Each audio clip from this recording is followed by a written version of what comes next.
Kalau dulu dakwah atau syiar Islam cuma dilakukan dengan metode ceramah, sekarang trennya udah bergeser ke arah celotehan-celotehan yang disusupi ajaran-ajaran singkat dan dibumbui humor. Seenggaknya itu yang dilakuin pendakwah terkenal Husain Ja'far Al-Hadar alias Habib Ja'far. Beliau merupakan pria berdarah Madura yang juga berada di dalam garis keturunan Nabi Muhammad. Tapi banyak orang yang meragukan statusnya sebagai Habib karena penampilannya yang sangat sederhana di tengah masyarakat umum. Nyatanya, emang Habib Ja'far ini keturunan Nabi kok. Beliau juga udah ngelaporin ke lembaga pencatatan keturunan Nabi Rabitah Alawiyah. Lembaga ini udah menelusuri 4 tingkatan ke atas silsilah Habib Fajar dan diteliti nasab-nasabnya secara detail. Dari situ kemudian ditemukan bukti kalau Habib Ja'far ini adalah keturunan Nabi yang ke-38. Oh iya, sebenarnya nama sapaannya sendiri adalah Husain. Ja'far adalah nama sang ayah dan Al-Hadar merupakan marganya. Tapi kok yang sering dipakai Habib Ja'far ya? Kan Ja'far itu nama bapaknya. Entahlah, yang pastinya nama Habib Ja'far yang saat ini dikenal oleh masyarakat Indonesia. Emang sih, di negara kita ini ada banyak banget pendakwah lain. Cuman karena pembawaan Habib Ja'far yang tenang dan jauh dari intonasi yang berapi-api, serta nggak lupa buat menyelipkan humor di tengah dakwanya, bikin namanya meroket sebagai salah satu ulama beken di tanah air. Tapi sebelum dirinya terjun jadi pendakwah di berbagai platform, ia terlebih dahulu menempuh pendidikan di Universitas Islam Negeri Syarif Hidayatullah Jakarta, guna mendalami ilmu filsafat Islam. Setelah lulus, pria kelahiran 21 Juni 1988 ini tetap melanjutkan pendidikannya di jurusan ilmu Al-Quran dan Tafsir pada universitas yang sama.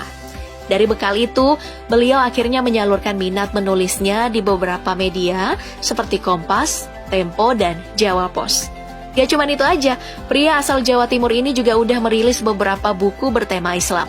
Seperti buku berjudul Menyegarkan Islam Kita, Islam Mazhab Fadlullah, dan yang cukup terkenal, Tuhan ada di hatimu.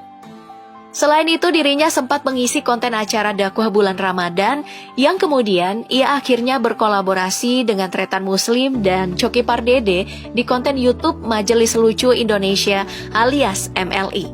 Isi konten Habib bersama Coki dan Muslim tersebut terbilang cukup unik. Pasalnya, para pengikut akan mengajukan pertanyaan di sosial media dan akan dijawab satu persatu oleh Habib. Terus uniknya di mana nih? Nah, uniknya nih, pertanyaan yang dilontarkan ke beliau kebanyakan pertanyaan nyeleneh yang bikin orang jadi terpingkal-pingkal. Contohnya aja nih, pertanyaan yang dilontarkan netizen ke beliau yang bikin geleng-geleng kepala. Pasalnya, pertanyaannya itu soal kemungkinan untuk marah di neraka. Aduh, pertanyaannya gini banget ya, Bib. Bukannya bereaksi gimana-gimana ke pertanyaan yang super ngadi-ngadi itu, beliau malah menanggapinya dengan gelak tawa, bahkan nambah-nambahin lelucon tadi. Lagian ada-ada aja sih pertanyaannya. Tapi dari pertanyaan-pertanyaan kayak gini nih, Habib bisa secara perlahan menyalurkan ilmu agama kepada kaum muda. Karena kesuksesannya itulah akhirnya Muslim, Coki, dan juga Habib sepakat untuk membuat channel YouTube sendiri dengan nama Pemuda Tersesat. Channel tersebut sempat mengupload beberapa video dengan jumlah subscriber sebesar 728.000. Hanya aja nih, karena kasus yang menyeret Coki belakangan, channel tersebut harus vakum. Nah, dari sini akhirnya Habib Ja'far mulai banyak dikenal sama masyarakat umum berkat dakwahnya yang mudah dicerna oleh kalangan muda.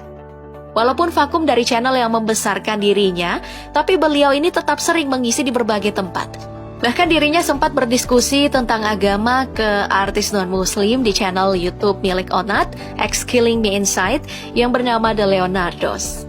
Dari beberapa penampilannya di berbagai konten YouTube, udah banyak banget yang ngakuin kalau beliau ini tipikalnya humble, pembawaannya tenang dan bikin sejuk, serta juga berpenampilan sederhana. Kenapa bisa dibilang sederhana? Dari cara berpakaiannya aja kita bisa lihat seorang Habib cuman pakai peci plus kaos ataupun baju muslim biasa. Kurang sederhana? Lihat nih, kurang sederhana apa seorang Habib naik motor Beat panas-panasan, macet-macetan di tengah-tengah jalan ibu kota, membaur sama kaum proletar yang mencari sesuap nasi untuk anak istri di rumah. Bahkan gak cuma panas-panasan aja, hujan-hujanan pun dijabanin tanpa ngeluh sedikit pun. Bahkan terpancar di muka beliau tersenyum ketika dirinya direkam sehabis basa-basahan di jalan. Selain dirinya menaiki Honda Beat, terlihat juga pria yang sering pakai peci putih ini menunggangi Honda Scoopy untuk mengunjungi berbagai tempat. Walaupun begitu, Habib Jafar juga pernah membagikan foto di dekat mobil Jeep Wrangler berwarna orange. Tapi, kita disclaimer dulu ya, kalau mobil tersebut belum tentu mobil beliau. Begitupun untuk fotonya yang sedang mengisi bensin sebuah Mitsubishi Xpander.